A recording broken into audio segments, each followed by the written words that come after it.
Hey hi everyone, this is Akash और आज हम लोग एक्सरसाइज 9.1 के क्वेश्चन नंबर 10th को करने जा रहे हैं। और हम लोगों ने प्रीवियस लेक्चर्स में क्वेश्चन नंबर 1 से लेके 9 तक को बढ़िया तरीक़ा से किया है। तो आप लोग चैनल पर नए हैं तो ज़रूर जा कर के देख लें और चैनल को सब्सक्राइब कर लें।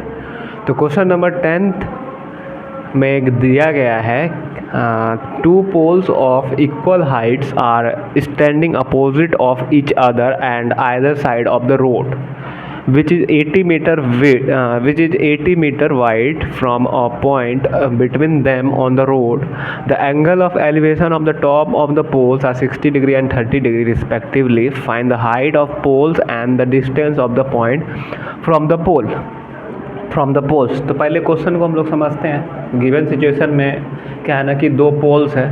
मान लीजिए आप रोड पे चलते हैं, आपके पास आप देख रहे होंगे कि स्ट्रीट लाइट को अगर आप देख पा रहे होंगे, मतलब देखते ही होंगे चलते टाइम, तो रोड के अपोजिट साइड में स्ट्रीट लाइट्स लगे होते हैं। ठीक है, तो मान लीजिए आप रोड पे चल रहे हैं, कहीं रोड के या तो आप बीच में हैं या फिर थोड़ा साइड में हैं, बट आप रोड पे खड़े हैं। तो आप ये सोचिए, रोड पे खड़े होकर के आपके दोनों साइड स्ट्रीट लाइट है, आप दोनों स्ट्रीट लाइट के टॉप को आप देख रहे हैं अपने आई से। तो आपका एंगल ऑफ एलिवेशन यहाँ पे गिवन है सिचुएशन में कि एक केस में एंगल ऑफ एलिवेशन 60 डिग्री है और दूसरे केस में 30 डिग्री। मतलब मान लीजिए मैं रोड पे खड़ा हूँ, ठीक है, मेरे दोनों साइड स्ट्रीट लाइट है। तो मैं अगर एक स्ट्रीट लाइट को देखूँ तो एक का 60 डिग्री एंगल ऑफ एलिवेशन है और दूसरे को देखूँ तो 30 डिग्री। और ये जो मैं जहाँ पे खड़ा हूँ उसको एक हम आर्बिट्री पॉइंट मानते हैं, क्योंकि वो कोई भी पॉइंट हो सकता है। या तो आप मिड में भी खड़े हो सकते हैं रोड के, या फिर थोड़ा सा लेफ्ट या थोड़ा सा राइट भी हो सकते हैं। तो बस वही गिवन सिचुएशन कुछ इस टाइप का ही है।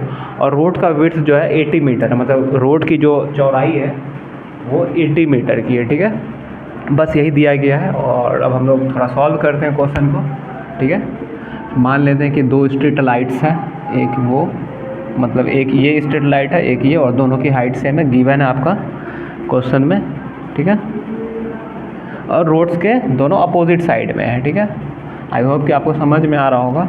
अब मान लीजिए आप ये रोड का जो विड्थ है ये गिवन है 80 मीटर। ठीक है, 80 मीटर ये रोड का विड्थ है, ये गिवन है ये डाटा। मान लीजिए ये रोड का जो विड्थ आप कहीं भी खड़े हो सकते हैं इसमें, यहाँ भी खड़े हो सकते हैं, यहाँ भी हो सकते हैं, यहाँ कहीं भी आप खड़े हो सकते हैं। ठीक है, वो गिवन नहीं है। तो मान लेते हैं हम यहाँ कहीं खड़े हैं, या आप ही चल रहे हैं रोड पे, तो आप यहाँ पे खड़े हैं। मान लेते हैं उस पॉइंट P पे आप खड़े हैं। तो यहाँ से जो है एक स्ट्रीट लाइट का जो है अगर आप एंगल ऑफ एलिवेशन लेंगे तो मान लीजिए ये आपके पास जो है ना मान लेते हैं ये वाला 30 degree angle of elevation. Similarly इस पॉइंट से जब आप इसके टॉप को देख रहे हैं तो एंगल ऑफ एलिवेशन तभी बन पा रहा है कितना, 60 डिग्री। ये आप पे डिपेंड है, आप इधर 60 बनाइए या इधर 60 बनाइए, इधर 30 बनाइए या इधर 30 बनाइए, टोटली आप पे डिपेंडेंट है। बट आपको समझ में आना चाहिए कि आप कर क्या रहे हैं। तो मान लेते हैं एक स्ट्रीट लाइट का टॉप को A मान लेते हैं और बॉटम को B। फिर सिमिलरली दूसरे स्ट्रीट लाइट का टॉप को हम C एज्यूम कर लेते हैं और बॉटम को D। तो स्ट्रीट लाइट हमारे पास क्या हो गया, AB और CD। ठीक है, तो हम यहाँ पे लिख सकते हैं कि let AB and CD are the, अच्छा यहाँ पे पोल्स मतलब पोल्स बोला गया, तो आप यहाँ पे स्ट्रीट लाइट की जगह आप पोल्स वर्ड का यूज़ कीजिए। AB and CD are the poles. ठीक है, तो आप क्या करें ना, और आपके पास तो गिवन डाटा जो सब है ही, आप क्या कीजिए ना, आप दोनों में से कोई एक ट्रायंगल ले लीजिए मान लीजिए, और आपसे पूछा गया है कि ये पॉइंट जो है जहाँ पे लोकेटेड है, इस पॉइंट का आपको डिस्टेंस फाइंड आउट करना है फ्रॉम द पोल्स। यहाँ पे गिवन है find the height of the poles. पहले तो हमें हाइट फाइंड आउट करना, मतलब AB का वैल्यू कितना है या फिर CD का वैल्यू कितना। अगर एक भी वैल्यू हमें पता चल जाएगा तो हम पता कर लेंगे दोनों का, क्योंकि AB और CD इक्वल है, ये आपको गिवन है, इक्वल हाइट्स का है पोल्स। ठीक है, तो दोनों में से अगर एक भी हमें पता चल जाएगा तो हम दोनों का फाइंड आउट कर लेंगे, मतलब दूसरे का फाइंड आउट कर लेंगे। सिमिलरली आपको जो है और ये मतलब बताना है, हाइट्स तो हमको बताने हैं, बाद में हमको ये भी बताना है कि the distance of the point from the pole. ये जो पॉइंट है इस पॉइंट का डिस्टेंस भी बताना है पोल से। ये जो पोल्स है दो पोल्स, उससे इस डिस्टेंस का मतलब इस पॉइंट का डिस्टेंस निकालना। अगर ये पॉइंट हमने यहाँ पे एज्यूम किया है तो पोल AB से कितना डिस्टेंस है ये हमें फाइंड आउट करना है, और सी डी पोल से कितना डिस्टेंस है हमें ये भी फाइंड आउट करना है, ठीक है। तो अगर आपको ये निकालना तो इसके लिए आप क्या कर सकते हैं, लेट कर लीजिए आप ये वाला डिस्टेंस को। अगर आप ए बी पोल से कर रहे हैं तो मान लीजिए इस डिस्टेंस को x, तो फिर ये सी डी पोल से ये वाला डिस्टेंस कितना हो जाएगा, तो टोटल 80 है, तो 80 माइनस एक्स हो जाएगा ना, क्योंकि आपने इतना को x माना है, टोटल 80 है, तो ये वाला क्या हो जाएगा 80 माइनस एक्स, क्योंकि टोटल आप ऐड करेंगे जब 80 माइनस एक्स और x को जब ऐड करेंगे तो x कैंसिल आउट हो जाएगा, तो 80 बचेगा। आपको तो ये समझ आना ही चाहिए, इतना इजी है। क्योंकि आप देखिए यहाँ पे टोटल डिस्टेंस है, यहाँ पे विड्थ 80 मीटर। अगर आप पॉइंट P का डिस्टेंस जो है ए बी से लेट कर लीजिए x मीटर है, तो फिर सी डी पोल से ये वाला डिस्टेंस कितना होगा, टोटल 80 है, तो 80 में हम x माइनस करेंगे तो इतना ही बचेगा, मतलब 80 माइनस एक्स बचेगा, ठीक है। तो बस यहाँ पे एज्यूम ये आप कर लीजिए, एंड आप लिख भी सकते हैं यहाँ पे कि, और छोड़िए आप लिखिएगा या ना लिखिएगा कोई बात नहीं है उसमें। तो आप ट्रायंगल कोई एक ट्रायंगल आप उठाइए यहाँ पे। पहले हम ट्रायंगल ये वाला उठा लेते हैं ए बी पी, ठीक है। In triangle A B P, तो इसमें क्या होगा ना, आपके पास क्या है 60 डिग्री गिवन है एंगल ऑफ एलिवेशन, तो आप 1060 ले लीजिए।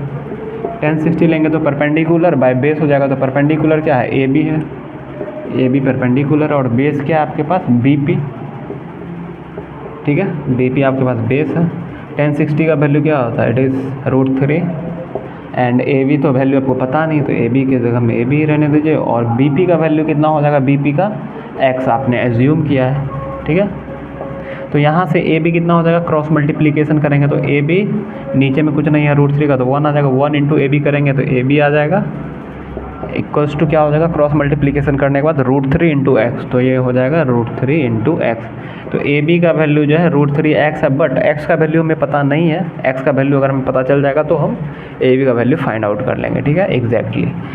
बट अब हम लोग कौन सा ट्रायंगल में देखते हैं, अब हम लोग ट्रायंगल, अब हम लोग देखेंगे इन ट्रायंगल, अब वो वाले ट्रायंगल में CPD या PCD में, ठीक है।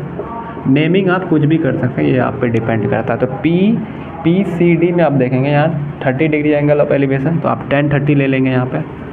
1030 क्या हो जाएगा, परपेंडिकुलर बाय बेस, तो परपेंडिकुलर हो जाएगा इस बार CD, क्योंकि ये एंगल के जस्ट अपोजिट में क्या होता है, मतलब किसी भी गिवन एंगल के अपोजिट वाला क्या होता है, परपेंडिकुलर होता है। और ये तो 90 डिग्री है, तो इसके अपोजिट वाला ये हाइपोटेनस हो जाएगा। बट हमें परपेंडिकुलर और बेस की ज़रूरत है, परपेंडिकुलर CD हो जाएगा और बेस कितना हमारे पास PD। तो 1030 क्या होता है, it is nothing but 1/√3, and CD जो है, CD के जगह में आप CD लिख दीजिए। और आप एक चीज़ ये कर सकते हैं कि आपको पता है कि गिवन सिचुएशन में बोला गया पोल्स का हाइट सेम है, इसका मतलब ये पोल जो AB है इक्वल्स टू क्या है ना CD, मतलब AB और CD का वैल्यू इक्वल है, ये गिवन है। तो आप जो है यहाँ पे CD के जगह में जो है ना AB ही आप लिख दीजिए, AB हम लिख दिए। फिर PD का वैल्यू क्या हो जाएगा 80 माइनस एक्स, ठीक है। अभी पता चल जाएगा आपको मैंने यहाँ CD के जगह में AB क्यों रखा है, इससे सिचुएशन ईजी हो जाएगा, ठीक है, समझने में फिर प्रॉब्लम नहीं आएगी।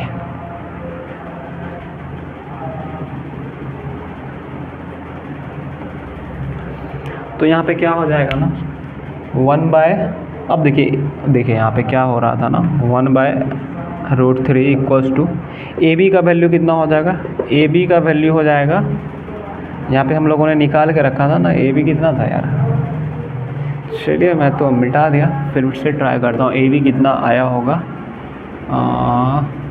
1060 √3 perpendicular AB by base x, तो AB आया था हमारे पास √3x, ठीक है।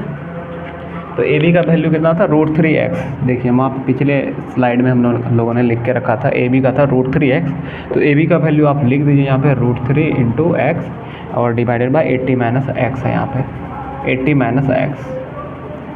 फिर से क्रॉस मल्टीप्लिकेशन कर लीजिए, ऊपर वाला का नीचे वाला के साथ, ऊपर वाला का नीचे वाला के साथ। तो 1 इंटू 80 माइनस एक्स करेंगे तो 80 माइनस एक्स ही हो जाएगा, क्योंकि 1 से मल्टीप्लाई करने के बाद वैल्यू अनचेंज रहता है। फिर √3 इंटू √3x करेंगे, तो √3 इंटू √3x करेंगे, यहाँ पे देखिए √3 ये वाला √3 इंटू ये वाला √3x, √3x जब इन दोनों का आप मल्टीप्लाई करेंगे तो रूट थ्री होके अंडर रूट ऑफ 9 हो जाएगा और अंडर रूट ऑफ 9 आपके पास 3 आ जाएगा।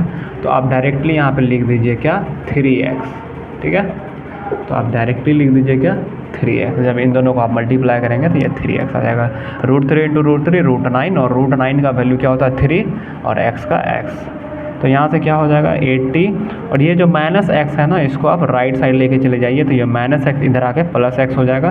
तो 3x प्लस ये वाला x करेंगे तो वो कितना हो जाएगा 4x। तो 3x प्लस x को आप लिख देंगे क्या 4x। ना यहाँ से हमें x का वैल्यू फाइंड आउट करना, तो 4 यहाँ मल्टीप्लिकेशन में इधर 4 करेंगे तो 80 में 4 से इधर आके डिवाइड हो जाएगा। तो यहाँ बन जाएगा x, फिर आप 4 1 जा 4, 4 2 जा 8। तो x का वैल्यू आ जाएगा आपके पास कितना 20 मीटर आपका x का वैल्यू आ जाएगा। इसका मतलब ए बी पोल से जो है ये x जो डिस्टेंस है वो 20 मीटर है। मतलब ए बी पोल से पॉइंट हम लोगों ने जहाँ पे एज्यूम किया वो 20 मीटर की डिस्टेंस पे है, ये हम लोग समझ गए। तो हम लोग क्या करेंगे ना, देखिए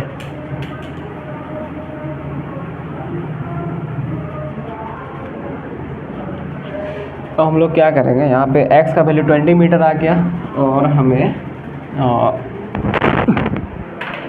और हमें क्या पता करना था ए बी का भी वैल्यू फाइंड आउट करना था। एक तो वैल्यू हमें पता चल गया कि 20 मीटर है, तो 80 माइनस 20 करेंगे कितना होता है यहाँ पे देखिए 80 माइनस 20 करेंगे तो 60 मीटर। इसका मतलब x का वैल्यू हमारे पास आया 20 मीटर एंड 80 माइनस x का वैल्यू आया 60 मतलब मीटर। इसका मतलब ए बी से जो है वो पॉइंट 20 मीटर की डिस्टेंस पे है और सी डी से वो वाला पॉइंट ये वाला पॉइंट P 60 मीटर डिस्टेंस है। तो ये वाला डिस्टेंस कितना हो गया 60 मीटर, ये वाला 20 मीटर। तो ये तो हमें पता चल गया ये वाला तो हमें पता चल गया poles the distance of the point from the poles, ये वाला पता चल गया। अब हमें हाइट फाइंड आउट करना। तो हाइट क्या है, हाइट है A B equals to C D. अगर आपको ए बी भी पता चल गया तो आपको इसका मतलब सी डी का भी वैल्यू पता चल गया, या सी डी पता चल गया तो इसका मतलब ए बी का वैल्यू पता चल गया, क्योंकि दोनों का हाइट सेम है।